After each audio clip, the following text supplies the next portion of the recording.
You know, we get calls all the time from consumer clients who have been in auto accidents are the most frequent ones, and they'll call us up and they'll say, you know, the insurance company has agreed to pay my medical bills to settle my case. Why shouldn't I accept? Well, there are lots of reasons why you shouldn't accept an offer of just paying your medical bills.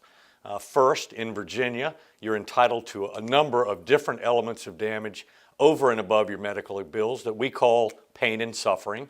And it includes all of the negative effects that an automobile accident and its injuries have on your activities of daily living. In addition, if your injury has any component of permanency to it, you're also entitled to be compensated for that over and above your medical bills.